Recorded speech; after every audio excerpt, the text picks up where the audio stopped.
Club ফুটবলে প্রায় ২ যুগ ধরে আর্জেন্টিনার নামটা যে ফুটবলার উঁচু করে রেখেছেন তিনি লিওনেল মেসি। তবে তার বিদায়ের সময় যখন সন্নিকটে তখন একসাথে জ্বলে উঠেছেন এক ঝাঁক আর্জেন্টাইন ফুটবলার, সাথে চূর্ণ বিচূর্ণ করে দিচ্ছেন ব্রাজিলিয়ানদের সেই দাপট। লাউতারো আলভারেজ, মাস্তানতুয়ানো, দিবালাদের সাথে এবার সেই তালিকায় নতুন নাম নিকো পাজ। ইতালির ছোট্ট একটা ক্লাবকে যিনি একাই রেখেছেন আলোচনায়। শুধু যে ক্লাব পর্যায়ে ব্যাপারটা এমনও নয়, জাতীয় দলেও স্কালোনিকে দিয়েছেন আস্থার প্রতিদান।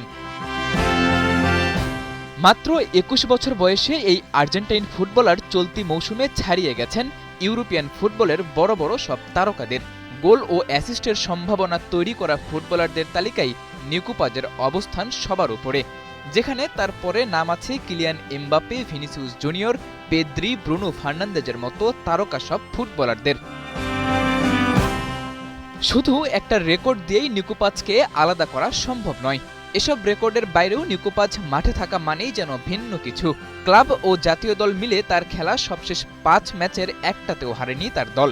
সবশেষ চমকটা যেখানে ইউভেন্টাসের বিপক্ষে কোমর ২-০ গোলের জয়, যেই ম্যাচে নিকো পাজ নিজে গোল করার পাশাপাশি সতীর্থকে দিয়েও করিয়েছেন গোল। নিকো পাজের ধারাবাহিক পারফরম্যান্সের প্রমাণ তার রেটিংয়ে। আর্জেন্টিনার জার্সিতে মেসির না থাকার দিনে ভেনেজুয়েলার বিপক্ষে তার কোনো গোল ও অ্যাসিস্ট ছাড়াই রেটিং ৭.৮। পুয়ের্তো রিকোর বিপক্ষে মেসি থাকায় মাঠে খেলার সুযোগ পেয়েছেন মাত্র ৩২ মিনিট, আর সেই ম্যাচেও তার রেটিং ৭। এছাড়া ক্লাবের হয়ে সবশেষ ৩ ম্যাচে ২ বার পেয়েছেন ম্যাচ সেরার পুরস্কার। মাত্র ২১ বছর বয়সে ইউরোপের টপ কোনো লিগে এমন ধারাবাহিক পারফরম্যান্স শেষ কবে কোনো আর্জেন্টাইন করেছে তা মনে করাই কঠিন। লিওনেল মেসি অধ্যায় শেষ হতে না হতেই তাই আর্জেন্টাইন কোচ স্কালোনির ভান্ডারে নিকো পাজের মতো অস্ত্র যোগ হওয়াটা স্কালোনি তো বটেই, সমর্থকদের জন্য স্বস্তির। পারফরম্যান্সের এই ধারাবাহিকতা ধরে রাখতে পারলে দেশটির বড় এক সম্পদ হতে পারে নিকো পাজ।